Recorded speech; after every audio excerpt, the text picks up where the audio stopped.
आणि कलियुग आहे ना आपल्या सहित सगळ्यांसहित हे जग आहे ना प्रेझेंटेशनवर आहे, कल्पनेवर आहे. हे पुढे सांगेलच मी तुम्हाला, विषय येईलच तो. आपल्याकडे खरं खोटं असं काही नाहीये, ज्याची क्वांटिटी जास्त आहे ते खरं, क्वालिटी वगैरे अशी काही मान्यता देत नाही या विषयाकडे. मग काय त्रास होतोय तिला, शेजारीने सांगतेय बाई एवढं मात्र खरं की जे लिहिलंय ते बदलता येत नाही, पण त्रास कमी करू शकतो.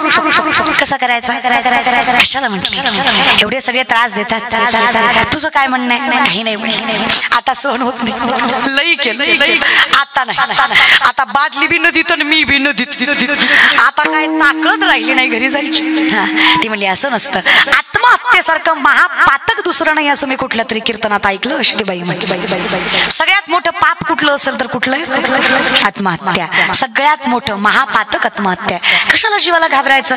नाही महाराज, जोपर्यंत जगाचा मालक पाठीवर आहे आपलं काही होणार नाही, आणि जरी काही झालं तरी त्याचा त्रास होण्याच्यासाठी नामचिंतन आहेच की नको. आत्महत्येसारखं महापातक नको. मग काय करायचं तू सांग ना. जिवंतपणी तर हे सहन होत नाही, मरायचं तू नको म्हणतेस, मग मी काय करू? अगं सासरवाशी नाही, आई बापाकडे जायची हिंमत नाही. अगं कसा बसा रुपये जमा करून ह्याच्या पदरात टाकलं. अगं इतकी वाईट अवस्था, आता बापाकडे जर अशी गेले तर बाप जिवंतपणी मरेल ग. अशा यातना आई बापाला देण्यापेक्षा आपणच मेलेलं बरं की. अगं जगताही येईना मरताही येईना असा सासरवास जीवाला झाला, सांगताही येईना आणि राहू नाही, इतका त्रास जीवाला होतोय. नको बाई, तू म्हणतेस ते असू दे महापातक, पण मेल्यावर काय करायचंय? इथला तरी जीव जाऊ दे, तिथलं भोगता येईल पुन्हा. बाई म्हटली नाही बाई असं करावं, कशाला मरतेस?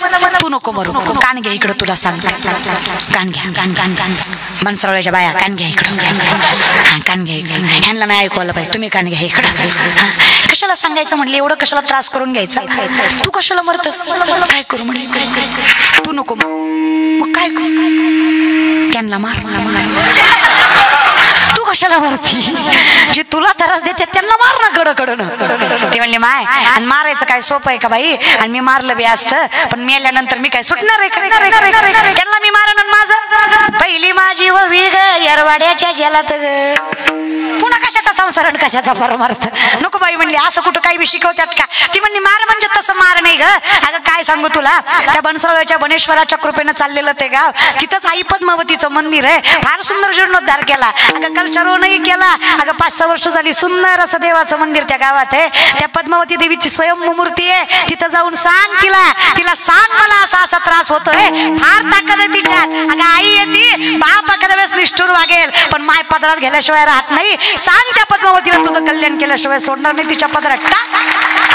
तिला मागणं सत्वर पावगम मला भवानी आई रोड का पाहिन तुला, सत्वर पावगम सत्वर पावगम मला भवानी आई रोड का पाहिन सत्वर पावगम तुला, रोड का पाहिन तुला भवानी आई रोड का पाहिन तुला,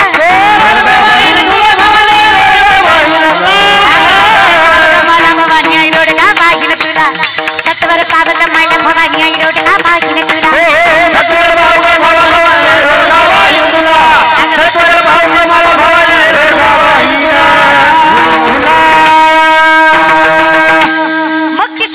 बाई आई पद्मावतीच्या चरणामध्ये आले. हे बघा, सामर्थ्याने पद्मावतीच्या चारित्र्याचा किंवा चरित्राचा विचार केला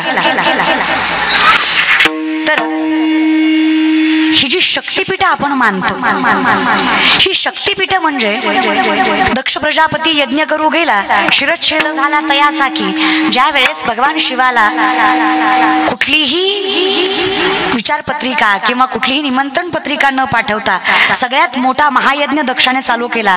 आपल्या नवऱ्याचा अपमान झाला या इच्छेनं आई सती माता स्वतःला स्वतःच्या अग्नीमध्ये जाळून घेतात.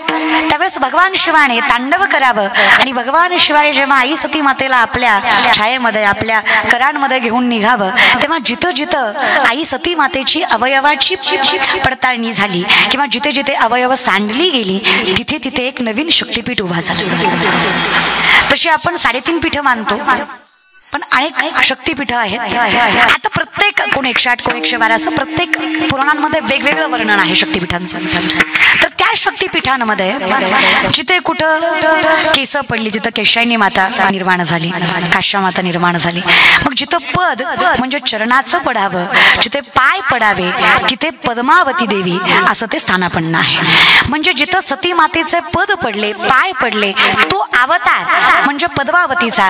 आणि तुम्ही जरा विचार करा बनसरोळेकर, देवाच्या किंवा देवीच्या पायाजवळ गेल्याशिवाय पर्याय स्थिरावायचंय कुठं? अर्जुन बसले कुठे होते? पायाजवळ. दुर्योधन बसला कुठे होते?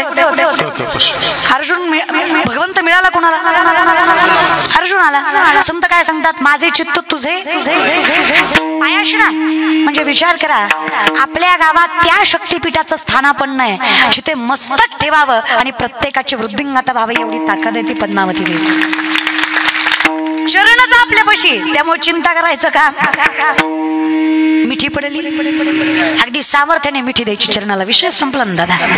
मग काय, अशी जगाची मालकीन. कारण देवाने ऐकावं ना ऐकावं, आम्ही रखमाईला सांगावं. देव काय ऐकतो नाही ऐकतो, आमचं कंटाळून कंटाळून झालं. मग आता आम्ही विनवणी करतो. महाराज सांगतात, राही रखमाबाई तुम्हाई बुत्यात या, राही रखमाबाई तुम्हाई बुत्यात या तया,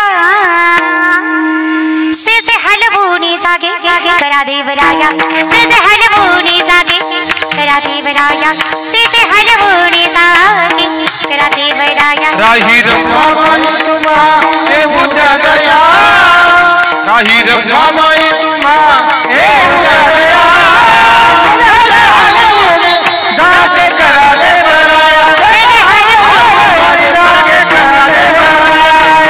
जागे करा देवराया. अधिकार आहे तुमचा. पाय लक्ष्मीचे हाती तिसी यावे काकुलती, वेगळ्या नावात हरी मज दिनाचे उद्धरी, वेगळ्या नावात हरी नावात हरी, वेगळ्या नावात हरी नावात हरी. तुम्ही आणू शकता, तुम्ही मिळवून देऊ शकता, म्हणून तुमच्या चरणावर मस्तक. बनेश्वर मिळवायचा असेल तर आई पद्मावती चरणावर मस्तक ठेवावं लागेल. कारण शिवाच्या पत्नी आहेत ना त्या, त्यांना सांगावं लागतील, आई शक्ती माता पोचवा जगाच्या मालकापर्यंत निरोप. सांगा त्यांना, गरज आहे आमच्या संसारिकाला तुमच्या कृपांकिताची, गरज आहे आम्हाला तुमच्या आशीर्वादाची. शक्यच नाही हो त्याच्याशिवाय. मी तर म्हणते, देवाचा आशीर्वाद असल्याशिवाय देव सुद्धा आवडत नाही.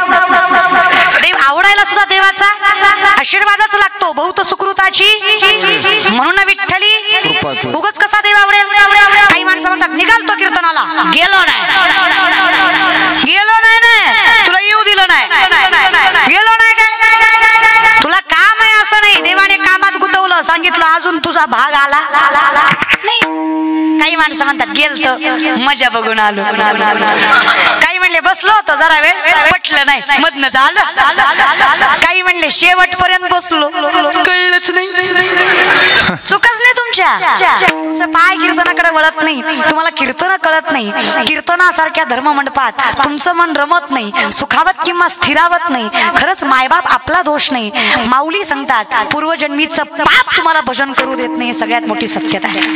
नामासी विनमुख तो नर पापिया, हरिविन धावया. तुका म्हणे नाड पाप ठाके हिता आड. माणसं सहज विचारतात, ताई पाप पाप म्हणजे काय असतं? येड्या, स्वतःच चांगलं कळत नाही याच्यापेक्षा मोठं पाप काय असतं? अजून कसलं पाप पाहिजे सांगा?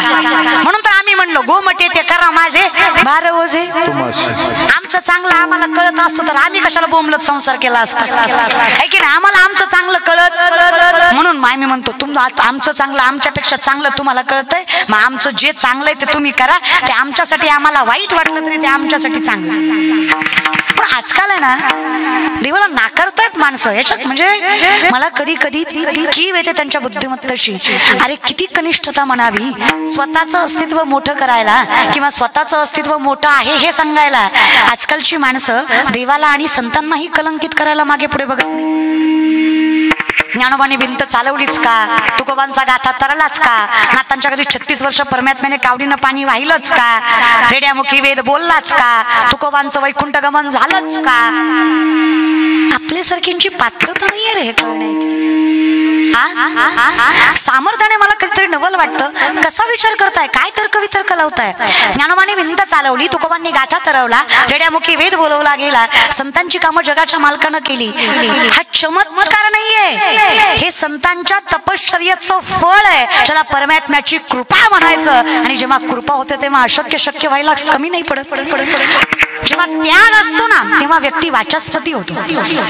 संत सांगतात ते खरं होतं, कारण त्यांच्या आयुष्यात तेवढा त्याग, त्यांनी तेवढं सहन केलं, त्यांनी तेवढं परमात्म्याला समर्पित केलं. देहाचं बंधनच नाहीये त्यांना, आत्म्याशी परमात्मा संलग्न आहे. त्यामुळे शरीर आलं काय आणि गेलं काय फरक नाही पडत आहे त्यांना.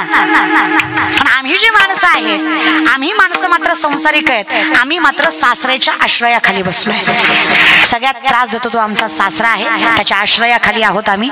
कुठला सासरा गम आहे? आता हिनं लाईनीनं सांगायला देवीला चालू केलं. बाई, सगळ्यात पहिला त्रास देतो तो सासरा, त्याचं नाव आहे दंभ. कुठल्या सासऱ्याचं नाव काय? त्या दंभ. दंभ नावाचा सासरा आहे.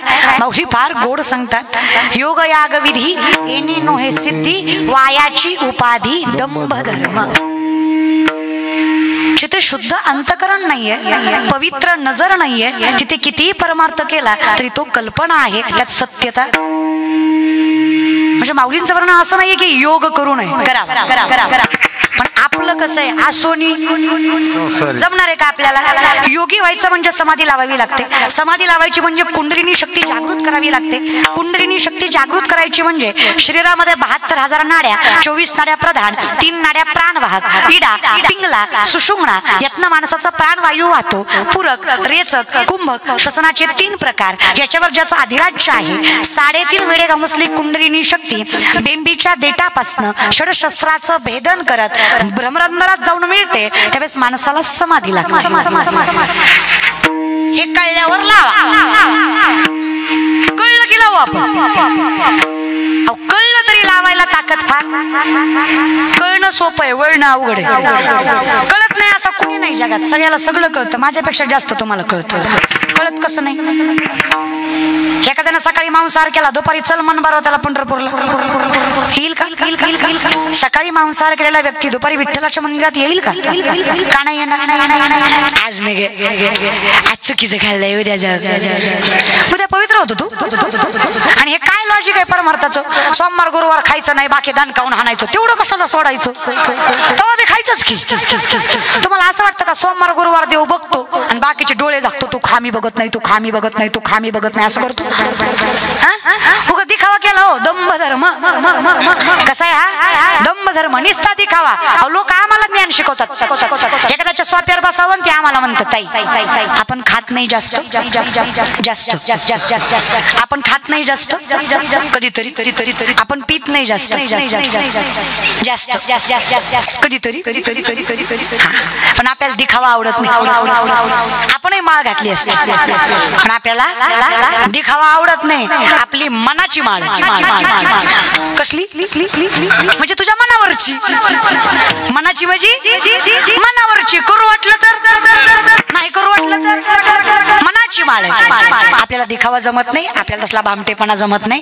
काय लोक माळ केल्यास तरी खरंय, गळ्यात माळून पोटात का? आपली मनाची माळ आहे. म्हणजे मी भामटी.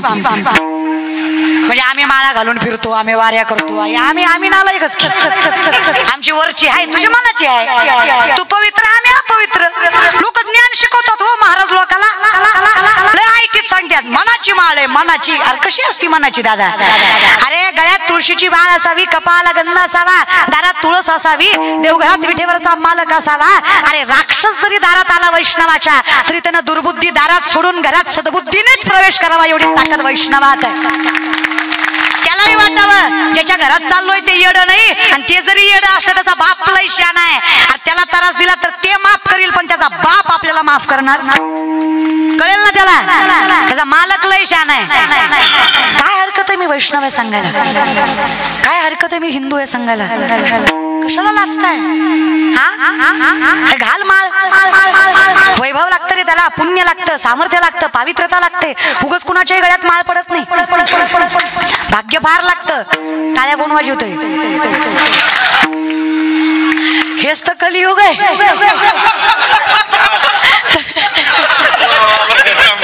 दंभ धर्म महाराज.